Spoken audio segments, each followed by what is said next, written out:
Parentalidade e EMDR. Vamos entender um pouquinho sobre esse assunto com quem entende muito e tem muito a compartilhar conosco. A Ronise, nossa psicóloga, especialista nessa técnica. Bem-vinda novamente ao Minuto Mamãe e Bebê. Muito obrigada pelo convite, Mari. Sempre um prazer. Muito bom te receber e sempre aprender com você.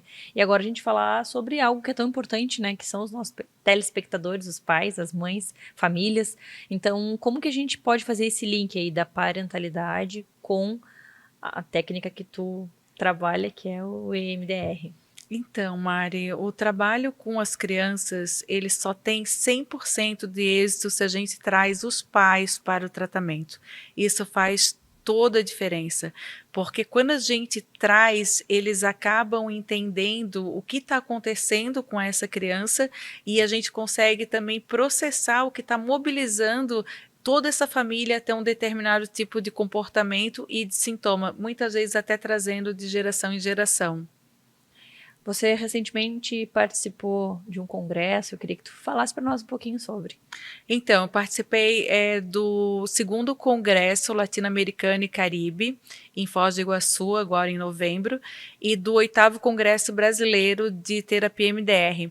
Para esses congressos, eu inscrevi 3 trabalhos e fiquei muito honrada, Mari, que 2 deles foram aprovados. Eu fiquei extremamente feliz. Então, um dos trabalhos eu escrevi que teve aprovação foi no tema livre, que é justamente sobre isso, parentalidade e MDR, aonde eu apresentei para as psicólogas um pouquinho do meu curso, porque eu tenho um curso de 16 horas sobre parentalidade e MDR, então lá eu fiz um mini curso, aonde eu peguei o suprassumo, o que é mais importante, e compartilhei com elas 4 técnicas altamente eficazes no trabalho infantil, mas quando a gente junta os pais. E o outro trabalho foi um pôster que também foi muito bem falado, assim, muito visitado durante o congresso. Eu expliquei várias vezes, as pessoas se interessaram muito, que é uma técnica, analogia do espelho, que é uma técnica que a gente faz com o pai ou com a mãe, para que ele se torne mais consciente do comportamento dele. Então, é basicamente muito simples, assim. A gente faz uma preparação e depois a gente entrega um espelho para o pai, para a mãe, para o cuidador, e a gente pede para que essa pessoa, ao se refletir ali, tente perceber o que o filho vê quando olha para ela. Isso é mágico. Isso é mágico. Esse caso que eu levei para o congresso teve um resultado fantástico a partir dessa técnica que eu fiz com a mãe. E aí, claro, quando a mãe se percebe, nesse caso, por exemplo, a mãe falou estresse. Ele só vê estresse desde que ele nasceu, eu só apresento estresse para ele. Aí eu levo ela para reprocessar as situações de vida dela onde aconteceram esse estresse e melhora a vida dela e os sintomas do filho acabam reduzindo também. Esse foi um caso que eu gosto muito, porque é um adolescente que ele tinha fobia social, depressão, fobia escolar. Para você ter ideia, ele não conseguia nem assistir aulas online, porque o colégio deu essa possibilidade. Ele não conseguia. Ele tinha pânico, ele tinha crises de ansiedade. E aí ele começou a melhorar, porque o MDR tem resultado excelente, ele melhorava e voltava o sintoma, melhorava e voltava o sintoma. Aí eu trouxe esses pais para conversar, e para conseguir entender mais algumas coisas, né, que talvez a gente deixou passar. No início, tratamento sempre conversa com os pais, mas aí quando o MDR não é de retornar tantas vezes assim os sintomas, a gente acaba resolvendo. E aí a gente, nessa conversa, a gente combinou que eu faria mais algumas sessões com a mãe, traria a mãe mais para perto do tratamento. Nessa primeira sessão, eu me dei conta que ela não estava se vendo, ela não estava se dando conta, ela estava tendo um comportamento automático e sem querer que o filho via, mas ela não percebia. E aí eu dei o espelho para ela e aí ela se percebeu. E a partir disso, o menino teve uma mudança fantástica. Fantástica. Esse menino ele começou a se socializar, ele começou ele virou até um pouco empreendedor, a vender convites para festinhas para os amigos. Ele teve uma transformação incrível, assim, ó, ele se tornou campeão na modalidade de esporte dele, ele acabou despertando para esse lado também, começou a ter namoradinhas, a se envolver com meninas. Ele era um menino, Mari, assim, que ele, se ele estava na rua e ele precisava comprar, se ele estava com sede, ele precisava de uma água, ele não pedia para ninguém e ele não comprava água.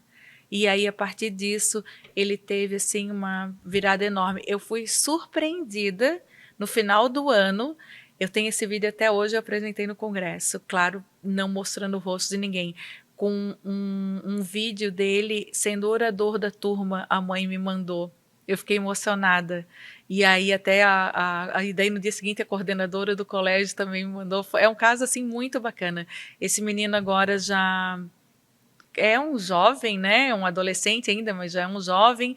Ele já está fazendo faculdade, ele passou para uma faculdade pública e transformou a vida dele justamente quando a gente trouxe os pais mais para próximo do tratamento. E foi basicamente disso que eu falei com esses 2 trabalhos no congresso. Nossa, que sensacional, que mudança na história de vida dessa pessoa. Muito. Imagina como teria sido o desfecho caso ele não tivesse passado por tudo isso, se a família, a mãe não tivesse enxergado, né? Talvez ele não tivesse despertado tudo o que despertou nele. Exato, porque assim, muitas vezes a gente percebe que atender criança e adolescente, a gente tem uma melhora parcial, mas aí a criança volta para casa, o adolescente volta para casa e o ambiente continua o mesmo. Porque por mais que os pais queiram acertar, estão levando aquele filho para fazer o tratamento com vontade de que tudo melhore na rotina, tem muitas coisas que passam despercebidas, e quando a gente tem esse olhar mais terapêutico, as pessoas conseguem se olhar e às vezes é só uma chave que faltava para a gente conseguir a melhora dos sintomas desse adolescente, dessa criança e na qualidade de vida de toda a família. Que legal. E é interessante a gente falar que qualquer sintoma, qualquer situação pode ser tratada e que o resultado é rápido, né? Sim, sim. O MDR, ele tem um resultado muito mais rápido quando comparado às terapias tradicionais, justamente porque ele vai na causa do problema. E aí, porque enquanto a gente não resolve a causa, o cérebro humano, ele fica tentando resolver sozinho. E aí, o que acontece? As situações se repetem e às vezes até se repetem em outras gerações, a gente vai transmitindo. Eu amei. Eu Parabéns também. pelo seu trabalho, por tantas coisas lindas que você faz e até a próxima. Muito obrigada, é sempre muito incrível, uma emoção estar aqui, é um prazer. Obrigada a você.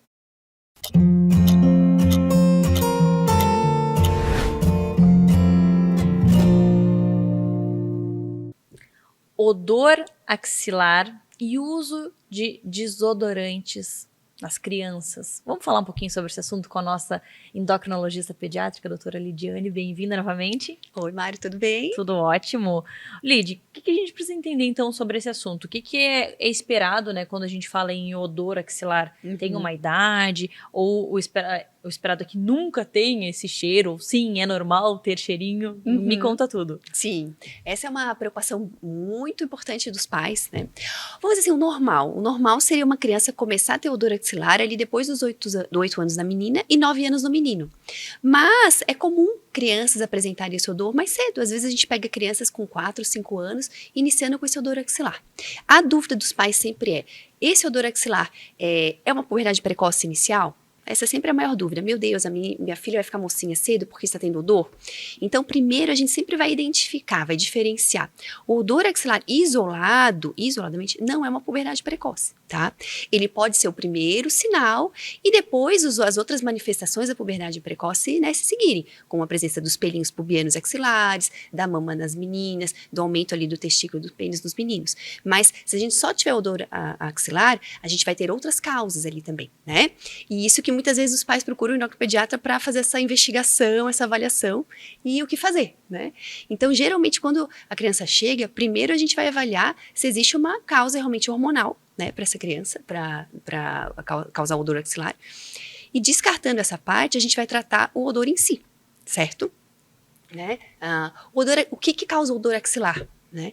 Essa é uma dúvida dos pais. O odor axilar ele é causado que o nosso suor ele não tem cheiro. Tá? A gente acha às vezes que a gente transpira com cheiro. Não, o odor axilar, quando o suor sai da glândulazinha, ele não tem nenhum odor. Mas ele é degradado pelas bactérias, fungos que a gente tem na pele. Todo mundo tem, tá? Não é nenhum problema. E essa degradação do suor é que vai gerar o cheiro. Né? Então, assim, algumas pessoas transpiram mais. Normalmente, se você transpira mais, você vai ter um pouquinho mais de odor. E algumas pessoas, às vezes, realmente têm uma característica individual de ter um pouco mais de odor que outras. E isso pode se manifestar desde a infância. Algumas crianças apresentam uma questão que se chama hiperidrose, em que a gente produz uma maior transpiração. Às vezes as mães percebem desde o bebezinho. A meia já é molhadinha, né? A mão já é mais molhadinha desde bebê. E não apresenta odor, mas aí às vezes ali pelos 3, 4 anos começa a ter aquele odorzinho, né? Porque aí a gente já começa a ter as bactérias na pele também. Então, isso acontece. Então, a gente vai ver história, né? Essa história, né? Não, ó, já é uma criança que já transpira demais, né? Tem histórico familiar. Normalmente, quando a gente tem essa hiperidrose, por exemplo, o pai, a mãe, o tio, tem alguém também que transpira um pouco a mais, que já vai contar, já tinha um dorzinho também mais cedo. Então, isso tudo ajuda a gente a diferenciar uma causa hormonal, né? Uma puberdade precoce que vai ter outras manifestações e realmente o odor axilar isolado, tá? E quando ele está presente, claro, o que a gente vai fazer, né? A gente não quer que a criança fique com um cheirinho, né, ruim, a gente vai ter que tratar. Então, primeiro ponto é diminuir essa proliferação bacteriana local, né? Então, uma boa higiene, às vezes aquela criança maiorzinha que já toma banho sozinha, 7, 8 anos, né? Não lava bem a axila. Então, a verdade tem que ser dita também. Então, a gente às vezes até indica alguns sabonetes com antibacterianos para diminuir essa proliferação local, orientam a maior higiene, secar. Cuidado com o tipo de roupa. Algumas roupas fazem a criança transpirar mais e as bactérias da pele proliferarem mais. Por isso de aquela roupa sintética, né? Então, utiliza mais o algodão, roupas mais frescas. E você pode pegar bactérias de outra pessoa. Então, eu já recebi vários casos, assim, ele usou a roupa lá do primo mais velho e começou a ter o cheirinho depois daquilo. Usou a roupa do pai e depois começou a apresentar odor. Futebol, né? Às vezes eles trocam de roupa ali a camiseta do futebol. Por quê? Porque essas bactérias que a gente comentou, às vezes ficam na roupa. Principalmente essa roupa sintética. E aí você utiliza a roupa, a bactéria vai se alojar ali nas dobras da axila e daí começa a ter essa proliferação e aumenta o odor. E aí a gente vai tratar o quê? Vai diminuir essa proliferação, diminuir as bactérias locais, então sabonetes, algumas pomadinhas que vai utilizar, e às vezes isso com uma criança pequena já resolve, tá? Em alguns casos você vai ter que utilizar, né, sempre algum meio para diminuir esse odor. Antigamente se utilizava muito minâncora, né, as mães falavam, né, e a gente tem alguns desodorantes que são indicados, principalmente para aquela faixa ali abaixo de 12 anos, né, para as crianças, que a gente utiliza às vezes com 8 anos, até uma criança um pouco menor, que tem um pouquinho de odor a mais, a gente vai precisar, né? Tá. E quando a gente pensa nesses desodorantes, tem alguns que são mais indicados que os outros? Como é que é? Porque a gente está pensando aí em crianças, né? Uhum.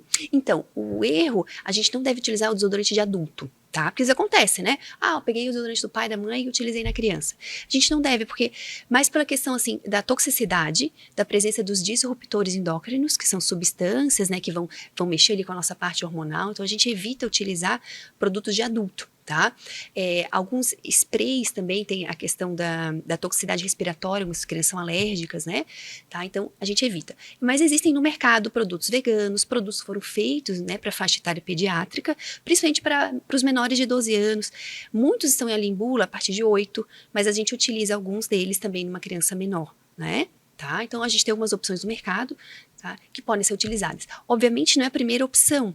Primeiro, você vai sempre tentar ver esses meios, como a gente falou antes. Cuidar da higiene local, um sabonete para diminuir a proliferação, a roupa, né? Isso, às vezes, já é o suficiente, tá, para controlar o odor. E se não for o caso, a gente vai utilizar um desodorante que seja mais apropriado para essa faixa etária.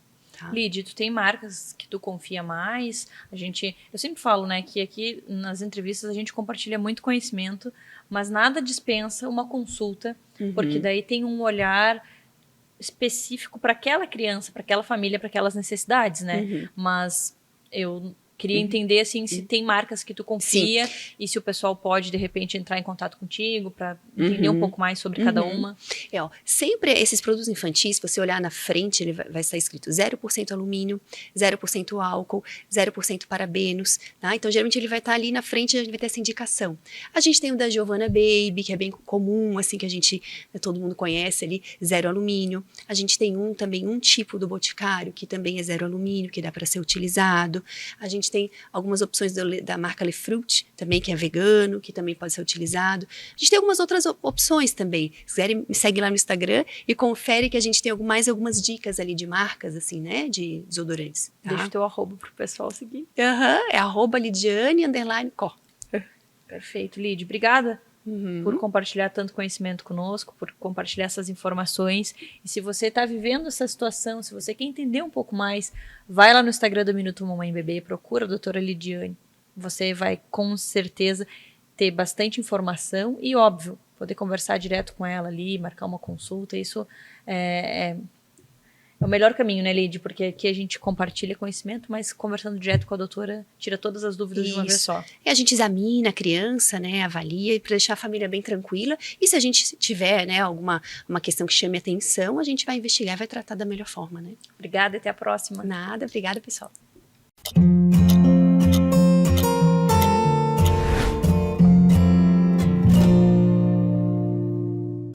Consulta pré-natal pediátrica. O que nós precisamos saber sobre esse assunto?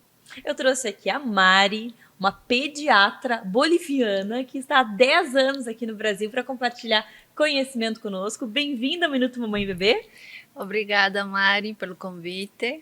Muito bom te receber e falar sobre esse assunto tão importante, que é a consulta pediátrica no pré-natal. Então, às vezes as pessoas pensam, a gestante precisa fazer uma consulta com a pediatra? Então conta tudo para nós. Isso aí, então a consulta pré-natal pediátrica é um meio para ajudar tanto a família, os profissionais, a reduzir os riscos no recém-nascido que vai vir mais para frente e também ajuda a reduzir a morbimortalidade.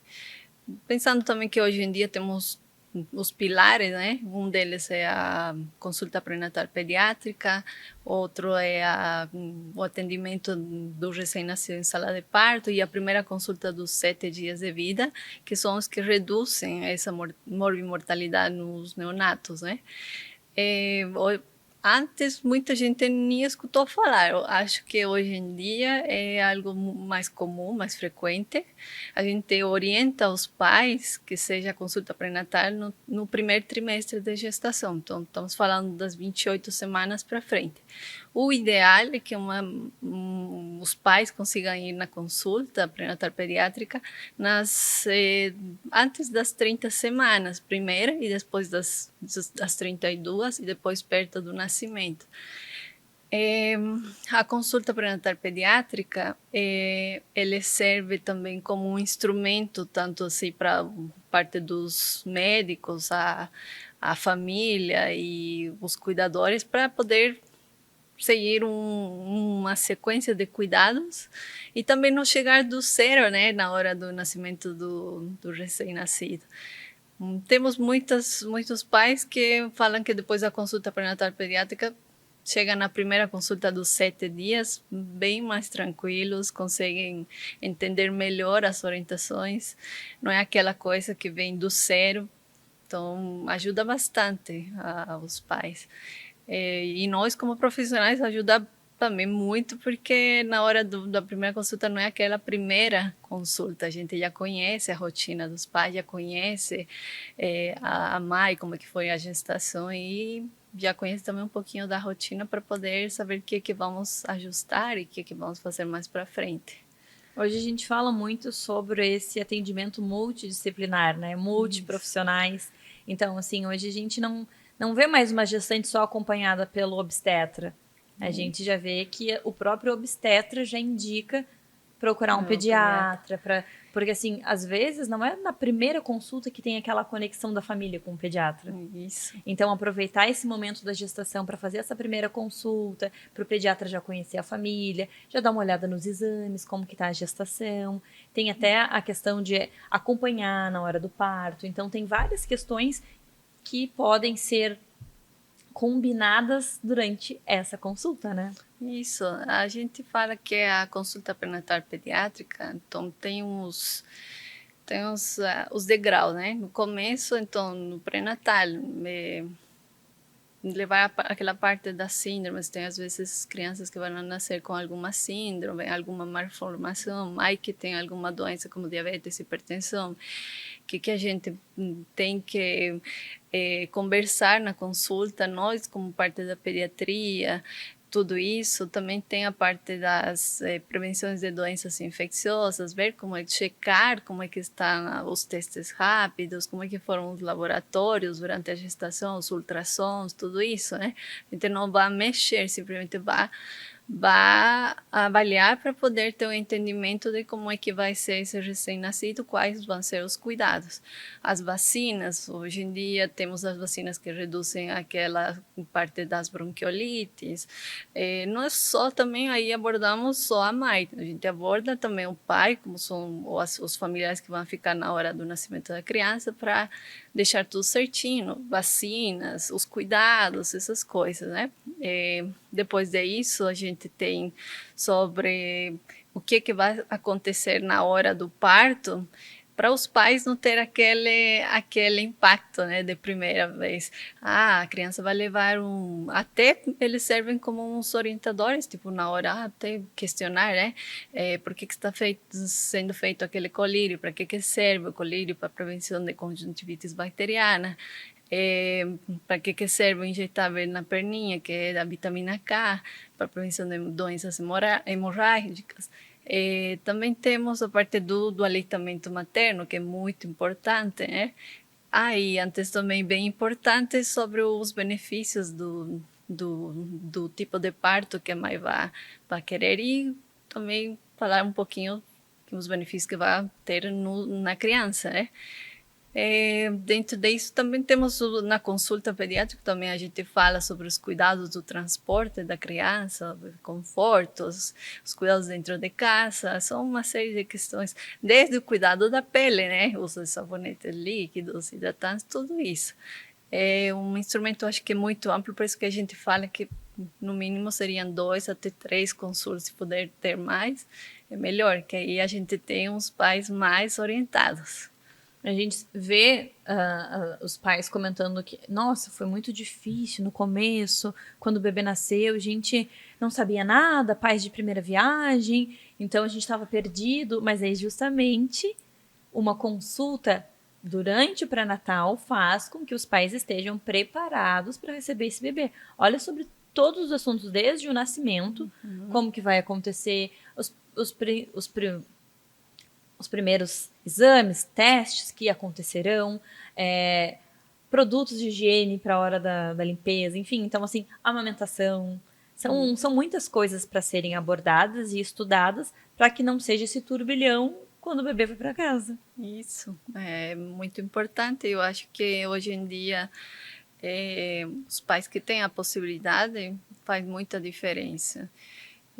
Acompanho vários pacientes e hoje em dia os pais têm uma tranquilidade, e até as crianças, assim, os cuidados são totalmente diferentes de quem chega, porque a primeira consulta, assim, é a primeira saída dos pais com a criança. Às vezes é muito agitada, a criança chora no meio da consulta, os pais não conseguem manter toda aquela atenção nesse momento, chega em casa, às vezes está cheio de dúvidas. Então, é isso aí, a importância de uma consulta pré-natal pediátrica. Sem embargo, também temos aquelas coisas que a gente já conversou antes e que faz muita diferença nos primeiros 1000 dias do recém-nascido, na verdade, da criança, né? Que vai desde a concepção até os 2 anos de vida. Eu adorei! Obrigada por compartilhar essas informações maravilhosas conosco e até a próxima. Até a próxima, muito obrigada.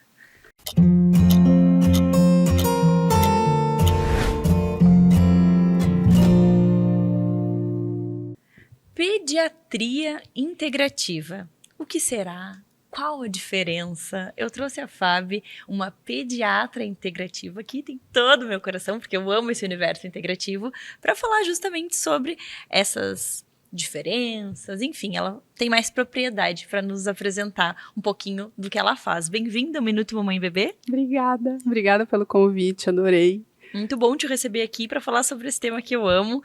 Fábio, então, para a gente começar, o que é uma pediatra integrativa? Qual é a diferença? Mari, a pediatria convencional, ela é tão importante quanto a pediatria integrativa. Então, a pediatria integrativa, como o nome já diz, o que ela vem fazer? Ela vem integrar, ela vem olhar o todo. Então, a gente tem a pediatria convencional, né, que é o braço de crianças, o conhecimento para crianças dentro da medicina tradicional, e a pediatria funcional integrativa é o braço pediátrico da medicina funcional integrativa. O que as duas juntas fazem? Elas fazem um olhar integral. A gente olha o todo, a gente não vai olhar só o que aquela criança tem de sintoma e doença. Não, da onde vem esse sintoma? Como é que está a vida dessa criança?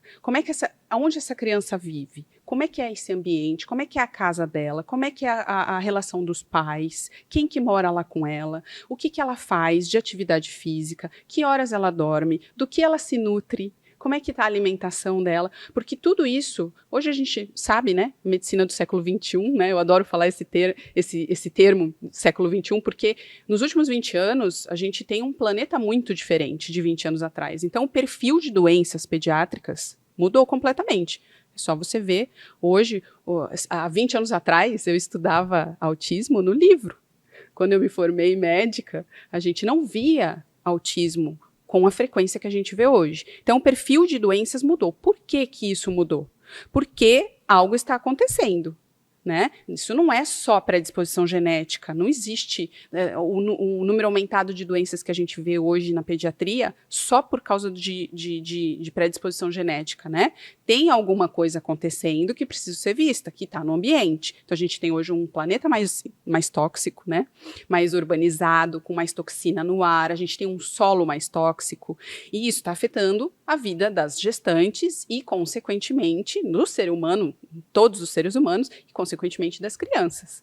Então, as crianças, elas já nascem num ambiente mais tóxico, e isso está sendo gatilho para a gente ter mais doenças. Então, a gente precisa olhar para isso. E hoje, a medicina integrativa, ela está muito à frente, né, na avaliação disso e na prevenção disso do que a medicina convencional. Já existem a medicina convencional já está vendo que isso mudou e já está buscando protocolos de prevenção, mas a prevenção, de fato, ela acontece dentro da medicina integrativa. E a pediatria integrativa, ela faz uma prevenção com maestria. Vou te dar um exemplo, por exemplo.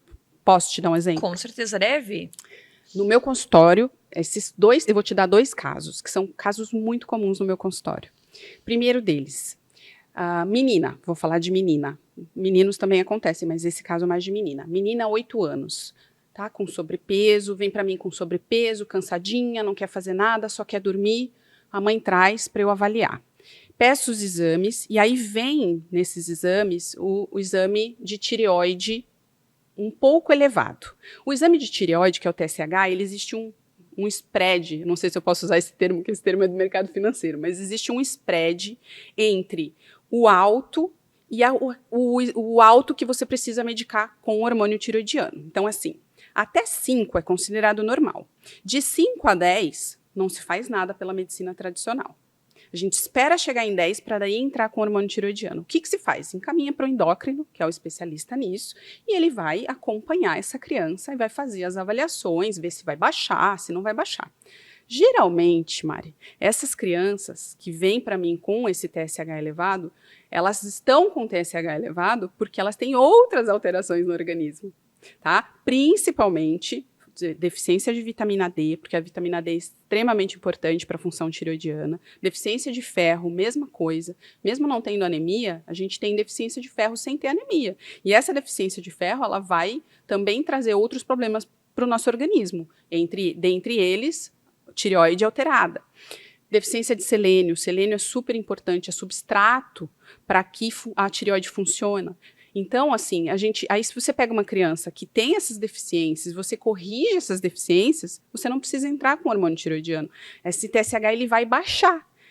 E na medicina, na pediatria tradicional, o que é feito? Não, vamos esperar para ver. Não, tem que olhar essas outras coisas. As crianças hoje têm deficiência de nutriente que está alterando tanto a parte hormonal, está alterando o peso, está trazendo mais doenças crônico-degenerativas antes do tempo. né? Por conta disso. Então, esse é uma coisa que acontece muito comigo no consultório. Esse caso de TSH elevado acima do que deveria estar, e a gente corrige as deficiências nutricionais desse TSH baixa, e a criança sai daquele suposto diagnóstico de hipotireoidismo que ela iria ter em algum momento, né? E o outro caso, que eu vou te contar, esse bem específico eu vou contar, porque foi o mais interessante de todos. Eu atendo muito TEA. Por quê? Porque o TEA é uma criança que come muito mal, tadinho. Então, eles têm deficiência de nutriente e as mães, uma fala para a outra, vai lá na doutora Fábio, porque ela vai suplementar, ele vai melhorar, ele vai ficar mais calmo, eu tenho protocolo para TEA de suplementação, vai dormir melhor, vai se comunicar melhor. E aí, essa mãe me procurou, ele tinha 2 aninhos na época, ela falou assim para mim, doutora, eu vim primeiro aqui. Eu já até marquei a neuro, mas eu vim primeiro aqui porque eu soube de você e eu quero ver o que a senhora vai me falar, porque a escola está achando que ele tem TEA. Porque ele não conversa, ele fica no cantinho da escola, ele só brinca sozinho, ele não fixa o olhar com ninguém. E em casa também é a mesma coisa, a gente chama, às vezes ele olha, às vezes não olha, e eu tô preocupada. E aí eu já até marquei a neuro, mas eu vim conversar com você. Para resumir para você, pedi os exames dele e veio tudo baixo, tudo. Ferro veio baixo, zinco veio baixo, selênio veio baixo, B12 veio baixa, vitamina D veio baixa. Então, assim, tinha uma super deficiência de tudo. Suplementamos, entrei com o protocolo e a neuro iniciou as terapias, porque aí, quando ele foi para neuro, logo depois, né, porque o meu protocolo é de 6 meses e eu vejo a criança mensal. Então, ela passou com ele na neuro, eu falei, veja o que ela vai te falar e a gente vai fazendo juntos. Ela iniciou as terapias, veio para mim e a gente começou o protocolo de suplementação. Vou resumir para você. Em 3 meses ele entrou na minha sala, veio direto em mim, me deu um abraço, olhou bem no meu olho e falou, obrigado, tia. Ele não tinha TEA, ele estava com deficiência de nutriente, não fechou o diagnóstico, né? Então a gente precisa do olhar integral. Você precisa olhar a criança, você precisa tratar tudo e não só doença, remédio, ou doença, terapia. Fechou, não, tem todos os sintomas. Não, de repente não é aquilo, de repente é outra coisa. E o que a gente tem visto muito, e é por isso que eu amo a pediatria integrativa, eu tenho 20 anos de pediatria tradicional e venho construindo a integrativa há 10, porque são cursos e cursos e cursos, esses cursos nunca terminam, porque a gente vai se lapidando e cada vez mais melhorando para ser uma pediatra integral de verdade. Então eu vejo que muda muito a vida da criança, né? Meu marido é médico integrativo, já falei para você, e aí a gente usa o termo lá em casa, conseguimos ressuscitar esse paciente, né? A gente brinca em casa, ele ressuscitou essa criança, gatinha, ele fala para mim, ressuscitei essa criança. Então é muito gostoso, porque você vê a criança melhorar sem ter um diagnóstico, né? Você não precisa usar medicamentos. Então, isso me faz muito feliz, faz a vida dessa criança feliz e faz a vida dessa família feliz. Fábio, que sensacional. Parabéns, que trabalho lindo. Obrigada por dividir conosco um pouquinho do que você faz e até a próxima. Até.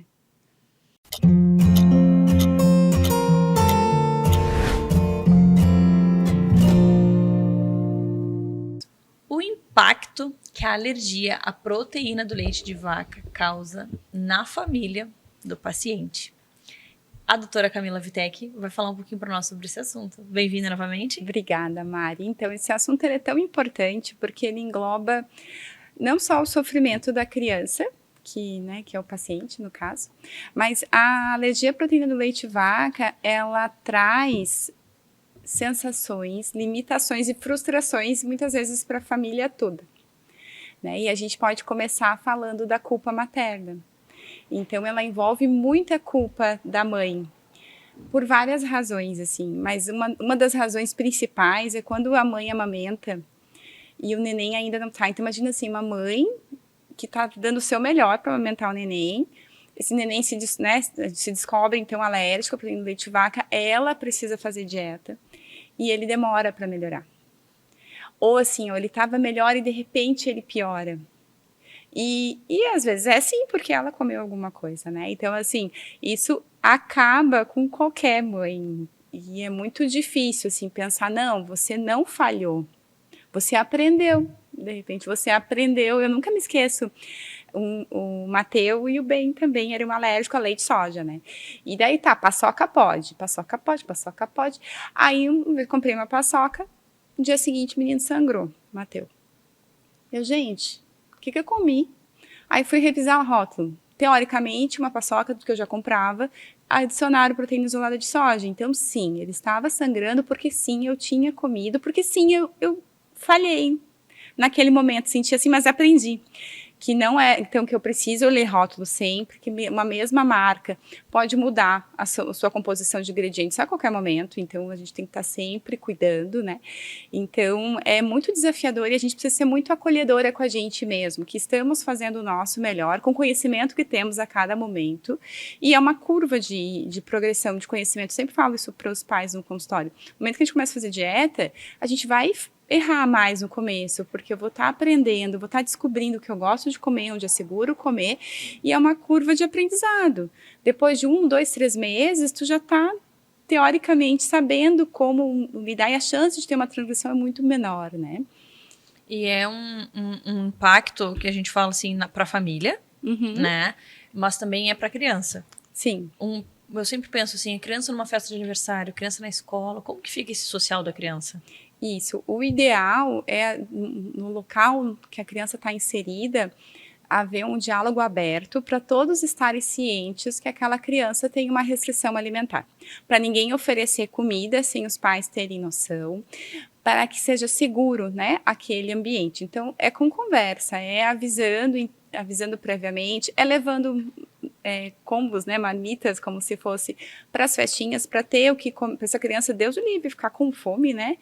Porque a gente sabe que, às vezes, isso também, pensando nos impactos, existe um impacto nutricional de uma criança em dieta, porque muitas vezes você não vai poder oferecer qualquer comida em qualquer lugar. Então, não é incomum quando a criança já está melhor, a gente liberá-la, às vezes ela engorda.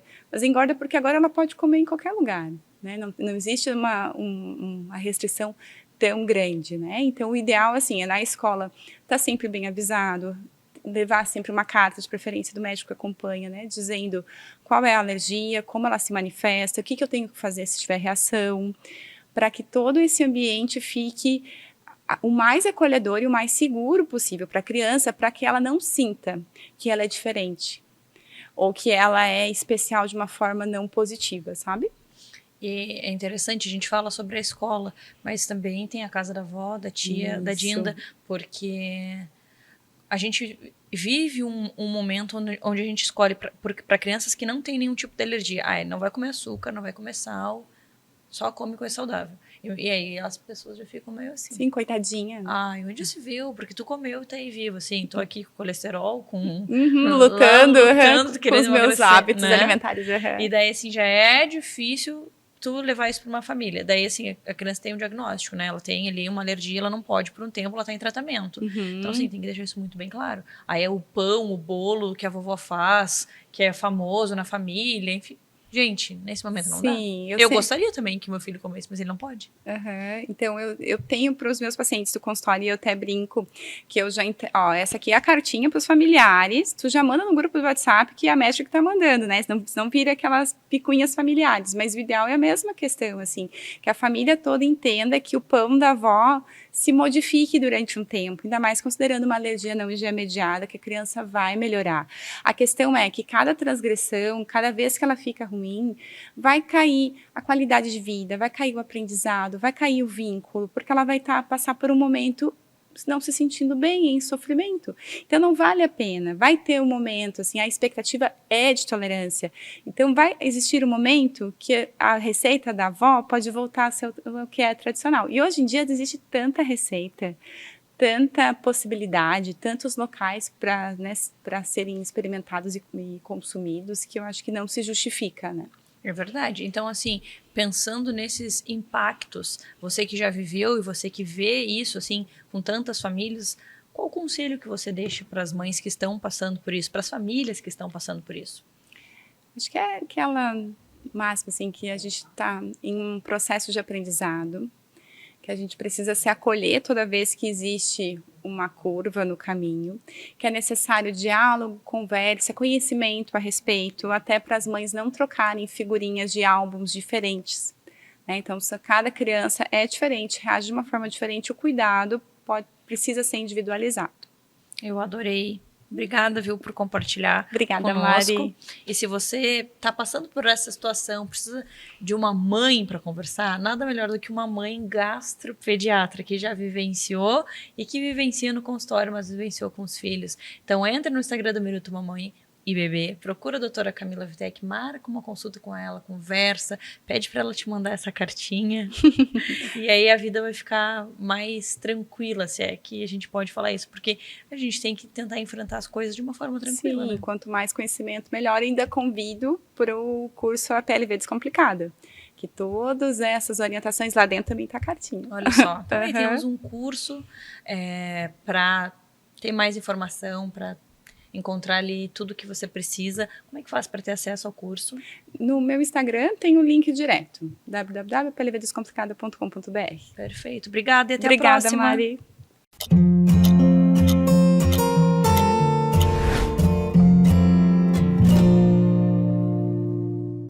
O que é a psicologia infantil integrativa? Você já ouviu falar sobre? A Stephanie, ela é especialista nesse universo infantil. Ela é uma psicóloga infantil integrativa e ela vai falar para nós um pouquinho sobre o que ela faz, a abordagem dela. Bem-vinda ao Minuto Mamãe e Bebê. Oi, tudo bem? Um prazer estar aqui com você hoje, poder falar um pouquinho dessa minha prática, poder trazer, né, essa importância também de ser uma profissional integrativa e tirar as dúvidas, porque muitos perguntam, né, então o que é uma psicóloga infantil integrativa? Então, antes disso, né, me apresentar. Então, eu sou psicóloga infantil, eu sou orientadora de pais e também mentora de pais separados, né? Então, pais que estão passando ou passaram por processo de separação que precisam de auxílio com as suas crianças, eu também faço esse trabalho. Então, o meu trabalho é focado na criança, né? E aí, pensando em tudo isso, eu fiquei refletindo de como que eu poderia ser uma profissional integrativa. Que seria isso? Uma profissional que consegue ver a criança como um todo, ver todo esse universo da criança. Então, quando eu recebo essa criança, eu não vejo só a criança, a questão emocional dela. Então, eu converso com a família, eu converso com a escola, outros ambientes que ela frequenta, eu observo essa criança brincar, eu observo como é que é o corpinho dela, como é que tá a questão de exames, a fala dela, né? Então, olha, pai, mãe, a gente precisa ir de uma avaliação de uma fono, tem uma gagueira, tem uma insegurança, a criança deveria falar e não fala, tem uma questão corporal, uma hipotonia que a gente fala, né? A criança que às vezes se escora muito, assim, para sentar, ou tem uma má postura, não gosta de brincar, né? Que criança que não gosta de brincar, né, de ter brincadeiras de movimento, então tudo isso levanta aquele alerta. Então, quando eu recebo essa criança, eu tento fazer esse mapeamento geral dela, né, do o que essa criança faz, como é que é essa rotina, o sono, a alimentação, a minha criança só come determinados alimentos. Opa, vamos aí pensar numa seletividade alimentar, né, e às vezes essa seletividade não precisa estar só relacionada a um autismo, né, como a gente vê muito hoje em dia. Ela pode ser seletiva e não ser autista. Ela pode ser seletiva porque ela não teve uma oferta de alimentos suficientes ali naquela fase que era importante, ou ela pode ter uma seletividade por uma questão de hipotonia orofacial, né? Então é molinho, a linguinha dela não tem aquela movimentação toda que ela precisa, então assim, são vários detalhes. Isso tudo eu fui construindo ao longo da minha carreira, trabalhando com vários tipos de profissionais, sempre fazendo essas trocas que eu acho muito importante. Então, o meu trabalho hoje, Mari, ele é diferenciado, né? Porque é isso, a criança vem para mim e eu vejo ela toda, né? E aquilo. Ah, Stephanie, mas eu não posso agora pagar a psicóloga, pagar a fono, pagar a terapeuta ocupacional. Tá tudo bem. Então, eu deixo claro para aquela família tudo que eu percebo que é um ponto de atenção naquela criança. E a partir dali, a família vai fazendo o que ela pode. Então, a gente vai mapeando ali, traçando, tá, qual é o ponto mais importante agora? Ah, é esse. Ok, agora qual é o próximo? É esse outro, né? Porque eu brinco que existe o ideal e o real. O ideal é sair e fazer tudo do melhor, né? Mas a gente sabe que às vezes isso não é possível. Então, a gente primeiro faz o que é o mais importante naquele momento e depois a gente vai seguindo. Algo também bem importante, Mari, falar, que essa família, quando ela vem comigo, eu dou esse apoio total. Então, Stephanie, eu não sei onde encontrar um determinado profissional, não tem problema, eu vou buscar, eu vou ajudar, né, nessa busca, não sei onde encontro um neuropediatra, um pediatra, né, enfim, tudo que essa família precisar, mesmo que não seja da minha área, né, da psicologia, eu sempre auxilio. Então, eu penso que esse é o meu diferencial como trabalho, é de acolher realmente essa família, né? Porque eu acolho a criança, eu acolho aquela mãe que está preocupada, aquele pai, aquele cuidador. Então, eu penso que quando a criança começa a melhorar, tudo melhora, né? Aquela mãe fica mais tranquila, fica mais relaxada, aquele pai, então tudo começa a fluir. Então, por isso que eu gosto de fazer essa prevenção, né? Então, eu começo pela criança, a gente ajusta essa criança para que o resto, né, desse contexto familiar, ele possa caminhar melhor. Que legal, que trabalho bonito, porque o próprio nome fala, né? O integrativo é integrar, né? Integrar Isso. tudo ali que envolve a vida da criança, porque às vezes, como você falou, tem um diagnóstico, é só isso? Não, tem várias questões para serem olhadas ali na criança para que ela se desenvolva da melhor maneira possível, né? Isso, para a gente poder atingir o potencial dessa criança, né? Às vezes ela tem uma questão ali que se a gente tivesse visto lá atrás, e assim, o que eu quero dizer para os pais e para as mães?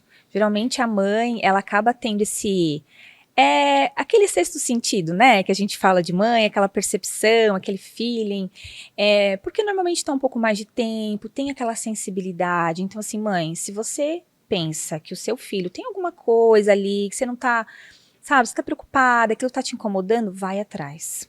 Buscou um profissional, aquele profissional me deu uma resposta, mas ainda não tô convencida, busca outro até você ter realmente parâmetros, né, para você conseguir avaliar, não, realmente, eu já vi, tenho dados, tenho informação suficiente, não, realmente, né, tá tudo certo. Porque geralmente, quando a mãe desconfia, é porque tem alguma coisa, né? Só que às vezes, naquele dia a dia, acaba passando, né? Ou a gente pensa assim, isso vai acabar normalizando e acaba não acontecendo. Então, a minha orientação, assim, se eu pudesse dar uma dica, né, é isso. Se você desconfia de algo no seu filho, investigue e busque mais de um profissional se for necessário.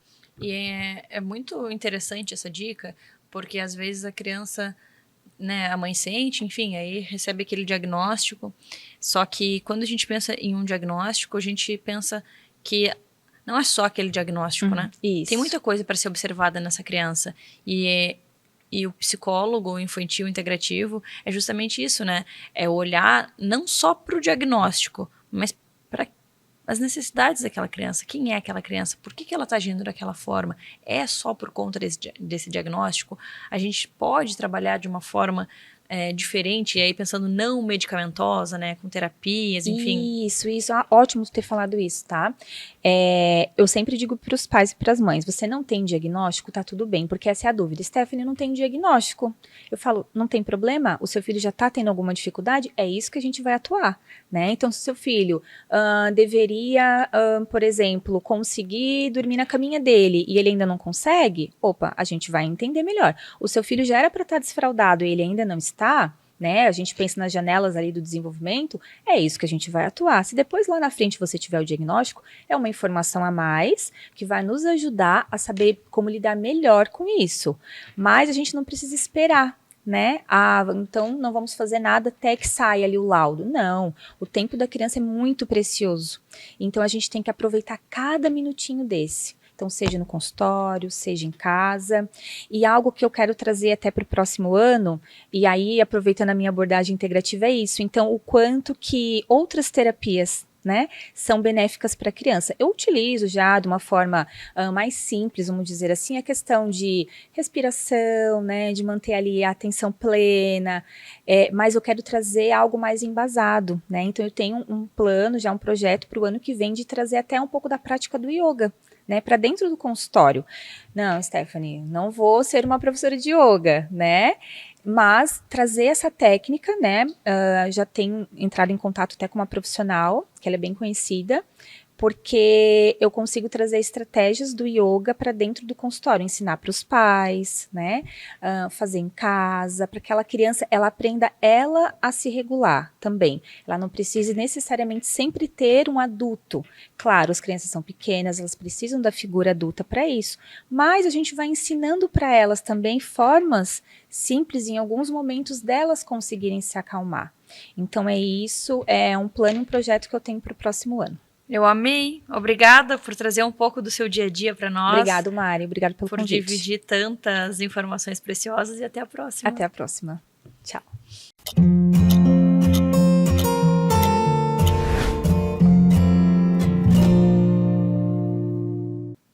O cuidado nutrametabólico das mamães. A doutora Isabela vai trazer todas as informações para nós sobre esse assunto. Bem-vinda ao Minuto Mamãe e Bebê. Obrigada, Mari. É um prazer estar aqui. Muito bom te receber para falar sobre esse assunto aí tão importante. Você, médico, com formação em nutrologia. Então, eu queria entender um pouquinho sobre o seu dia a dia, sobre essa formação e justamente sobre esse tema que você trouxe, que é tão importante, né? Esse olhar para as mães. Eu sei que você aqui recebe, né, muitos profissionais que cuidam dos bebês, mas é muito importante, por exemplo, toda mamãe, antes de engravidar, soube que era necessário utilizar, por exemplo, ácido fólico e uma série de outras suplementações necessárias para que esse bebê, né, cresça saudável, né, faça todo o seu desenvolvimento natural durante a barriga, para ter um parto, né, bacana e ter uma saúde legal durante a infância.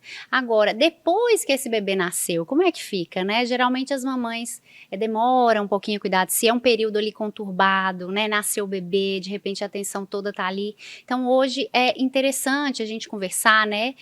Dos aspectos nutrometabólicos mesmo, que dizem respeito a como a questão da alimentação, né, a questão do metabolismo do corpo humano pode ser otimizada para que a pessoa realmente viva melhor, com mais vitalidade, com menos cansaço, né, e que esteja aí cada vez mais longe da possibilidade de ter, por exemplo, uma deficiência nutricional. A gente sabe também que esse período de transição também acarreta em várias oscilações hormonais, isso tem que ser seguido. Então, você mencionou aí no início que você queria saber um pouquinho da minha formação, né? Eu fiz um curso de especialização em nutrologia pela USP, de 2 anos, e o meu TCC foi em relação aos aspectos nutrometabólicos, né? Das pessoas, em relação ao estresse também, e tenho certificação em medicina do estilo de vida. Nessa certificação, a gente entende a saúde desde um viés diferente. De repente, as pessoas buscam o médico em geral quando elas estão doentes ou para tratar a doença, né? E isso é um paradigma que está, graças a Deus, né, a meu ver, mudando. As pessoas entenderam que é possível envelhecer bem, de maneira longeva, saudável. Então, as mamães, né, essas mamães aí que assistem o teu programa, é importante, de repente, elas abrirem a perspectiva desse paradigma também, que a gente chama de paradigma salutogênico. Quer dizer, como é que eu posso cuidar do meu filho? Como é que eu posso ver ele crescer? Participar cada vez mais com mais saúde e vitalidade nas atividades do dia a dia dele. Né? Será que eu quero chegar lá, né, envelhecer bem e conhecer os meus netos e poder brincar com eles? Então, são prioridades que realmente a gente tem que começar a pensar nessa vida adulta, né, que as mamães poderiam abrir de repente uma janela de espaço mental, né, para meditar sobre isso e buscar ajuda, porque hoje, Mari, eu não sei se você sabe, mas a gente tem mais de 100 mil evidências científicas robustas em centros de investigação a nível mundial, né, que fazem investigação em relação a como gerar saúde através de medidas do estilo de vida, inclusive a caso de reversão de diabetes mellitus tipo 2, né, com segmento de protocolos de mudanças de estilo de vida.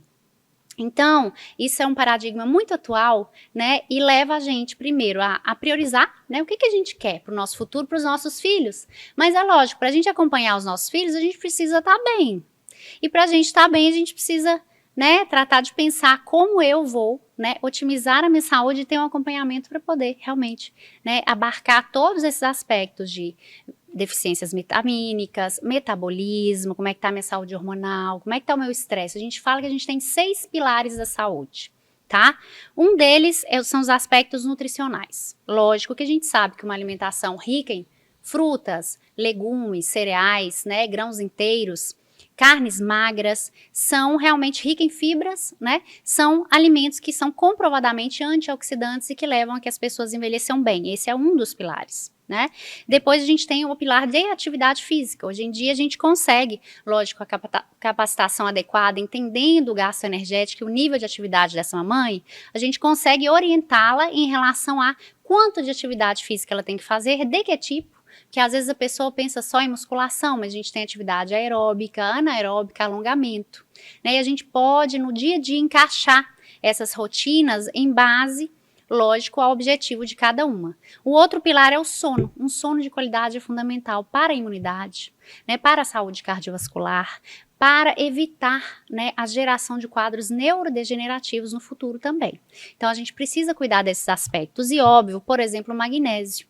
80% das pessoas no Brasil podem chegar a ter deficiências de magnésio. Quer dizer, é muito, né? É muito. Inclusive, eu estava até conversando com uma colega pediatra que eu perguntei, Patrícia, vocês fazem, quando vocês pedem o screening, né, o check-up da criança, do adolescente, vocês realmente tratam de conversar em relação à questão do magnésio? Porque se realmente a família tem uma ingesta deficitária, né, é muito interessante a gente tentar ver se isso vai corresponder na saúde da criança. E não é uma coisa de rotina.